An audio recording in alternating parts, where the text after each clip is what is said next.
Honorable Wamunyoro warned the former deputy president, Rigathi Gachagua. But Rigathi Gachagua did not listen. Wamunyoro told Rigathi Gachagua directly that if you are not accommodative to the other opposition leaders and other communities here in Kenya, then utabaki peke yako Wamunyoro. All the opposition leaders will leave you. They will defect. I want you to watch this particular video here.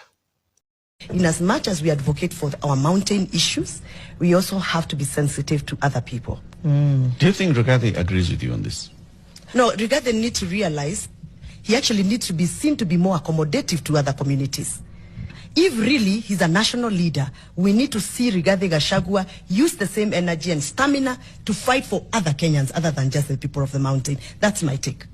He may like it or not like it, but I think that to me that's my. He must also dissociate himself in his campaigns from the mountain connotation. Because have you told him? Yes, I have many times. What does he say? And that is the real reason as to why I've always told you here that every time you see the opposition leaders defecting from the Wamunyoro alliance and dumping the former deputy president Rigathi Gachagua, you must always know one thing,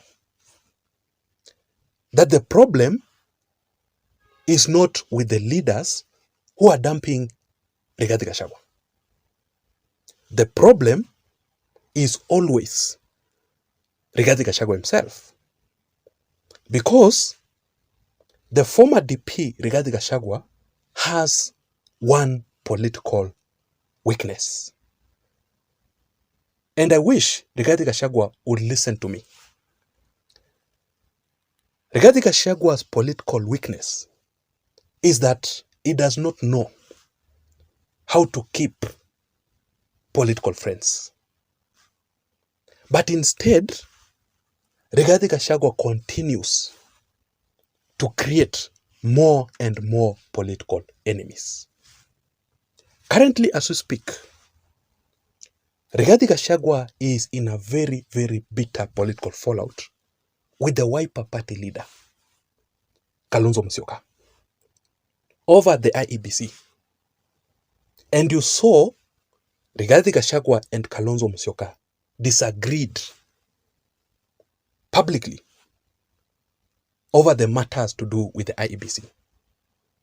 Kalonzo Musyoka and the rest of the opposition leaders, including Uhuru Kenyatta, have always maintained that there is a problem with the IEBC nominees.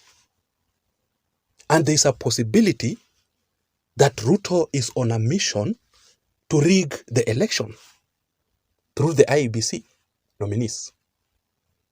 But the former DP, Rigathi Gachagua, on the other side, is saying that he does not have any problem with the nominated IEBC officials, because he strongly believes that the opposition will remove William Ruto from power, even if William Ruto appoints Farouk Kibet as the IEBC chairman.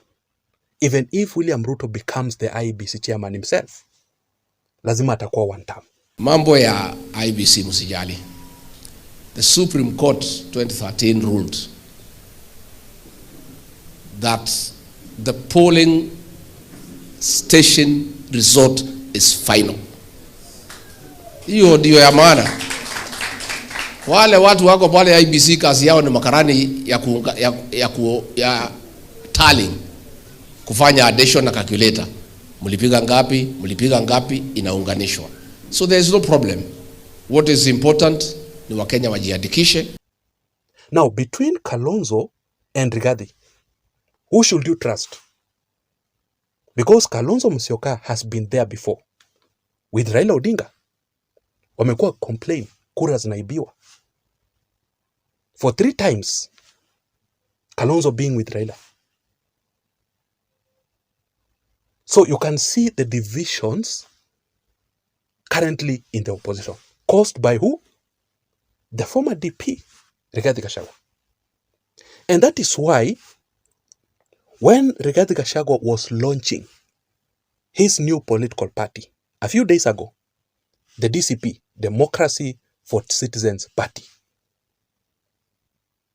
which is actually in Waruku, near Kangemi area,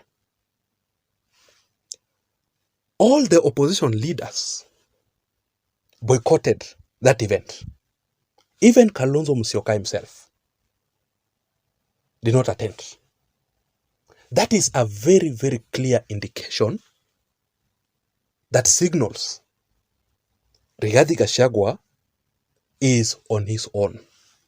So Wamushomba dumped Rigathi Gachagua officially. She is currently associating with Jubilee and Fred Matiang'i. Also, Honorable Ngunjiri Wambugu, Rigathi Gachagua's right-hand man, officially dumped Rigathi Gachagua, saying that Rigathi Gachagua is a very, very dictator. Morara Kebaso, who represented the Gen Zs in the Wamunyoro alliance, officially dumped Rigathi Gachagua, saying that Rigathi is a very, very tribal leader. The MP for Maragua constituency, Mary Wamaua, officially dumped Rigathi Gachagua for William Ruto. Governor Mutai Kaiga of Nyeri County, where Rigathi Gachagua comes from, officially dumped Rigathi Gachagua for William Ruto. That is why he did not attend Rigathi Gachagua's event launching a new political party.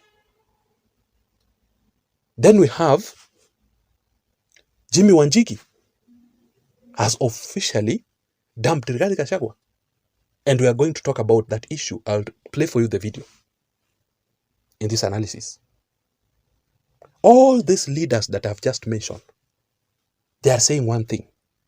They are complaining about Rigathi Gachagua's dictatorship in Wamunyoro. They are saying that Rigathi Gachagua is bullying other opposition leaders because the Mount Kenya region has very many votes.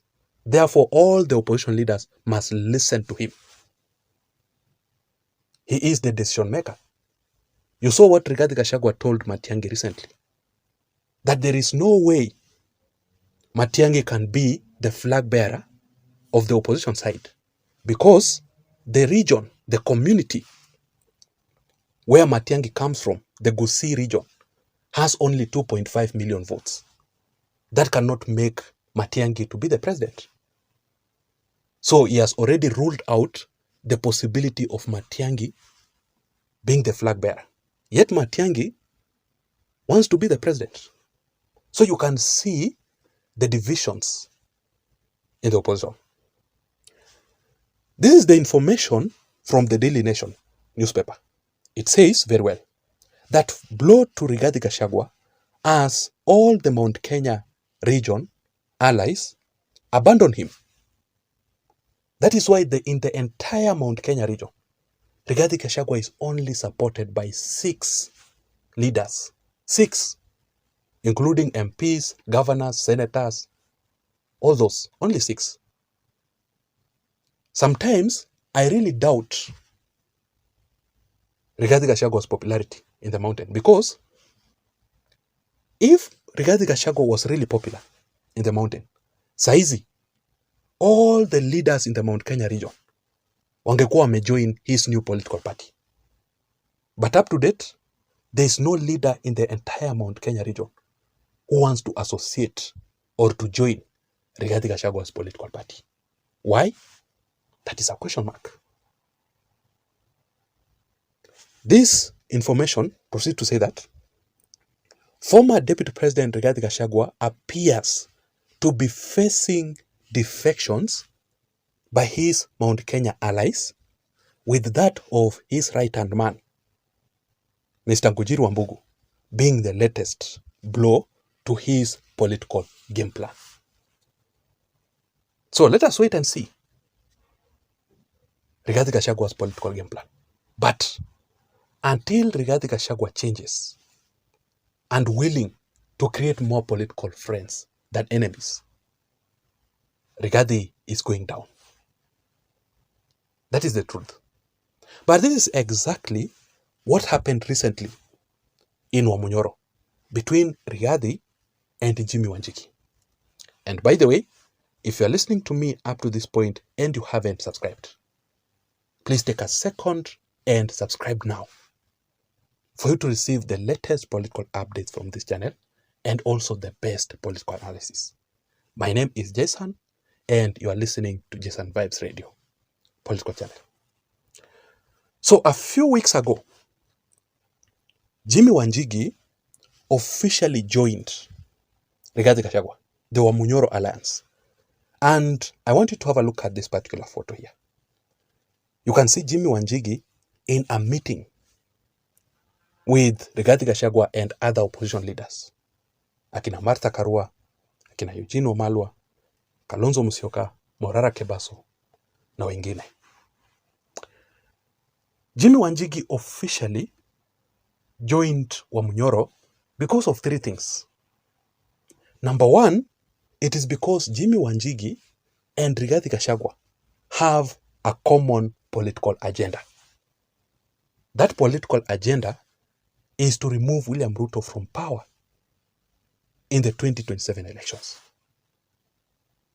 That is why Jimmy Wanjigi joined Rigathi Gachagua. Number two, to form a coalition with the rest of the opposition leaders. Because Wanjigi is the official, party leader of Safina political party. So he wanted his party to join the Wamunyoro Alliance to form a coalition together ahead of the 2027 elections. And number three, to unite the Mount Kenya region. If you listen to Jimmy Wanjigi very keenly, he talks about the unity of the Mount Kenya region leaders. They must all come together and agree together. That is why Jimmy Wanjigi joined Rigathi. But there is this trending video of Jimmy Wanjigi, who has officially dumped the former DP, Rigathi Gachagua. And he is strongly opposing Rigathi Gachagua while endorsing the Gen Zs.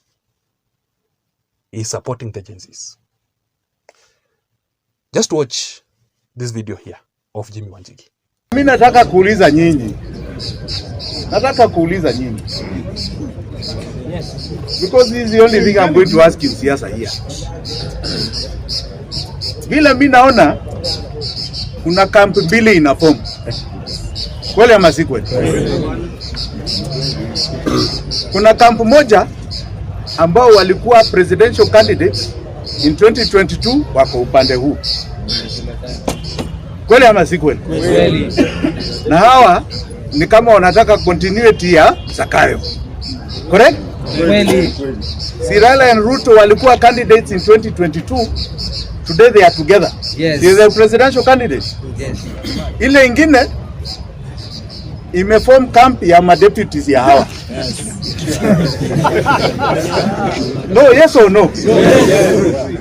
Am I wrong or right? Yes. Sasa now you tell me, which is this opposition munasema? Which is this one ambao itasema kata hii deni? Are you sure they are not in it? Which is this you are saying that you will sort out baadaye? Baadaye? Mutaendelea hivi tu. Me, I have one script. Vijana mkichukua hii power, hii kitu mutakata. Si ndio? Mutakata hii kitu. And you know your life after that.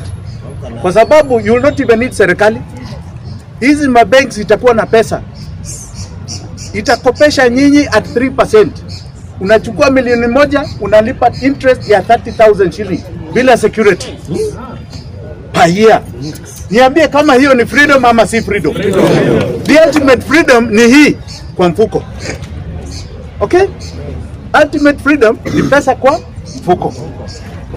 So, if you want to go the way ya zamani, muendelee na hawa. Muendelee na nini? Na hawa. And you are free. Hiyo ni democratic choice yenu. Okay? But if you want a new way, a new order, you are the ones to define it. Na mmeuliza, when does this revolution begin? It already began. And I want Bwana Speaker, kindly, unajua kuna anniversary ambao unakuja June 25th. Watu wengi waliuawa hapa. Lakini that revolution was successful. Silitupa nje ile finance bill? Yes. Silitupa nje? Yes. Bas. June 25th. And the real reason as to why Jimmy Wanjigi defected from the Wamunyoro alliance, stopped associating with Rigathi Gachagua completely, it is because of the same reason that I've talked about in this analysis. The problem is Rigathi Gachagua himself. Just like what Wamushomba has told Rigathi, until Rigathi learns to accommodate all the opposition leaders, Rigathi has the problem. So let us wait and see how things will turn out to be. But it will be very hard for Rigathi Gachagua to remove William Ruto from power if he will not unite, collaborate with all the entire opposition team. I do not think, I would really want to know your opinion in the comment section down below. Please don't forget to subscribe to this channel for more political updates. My name is Jason. I'm out.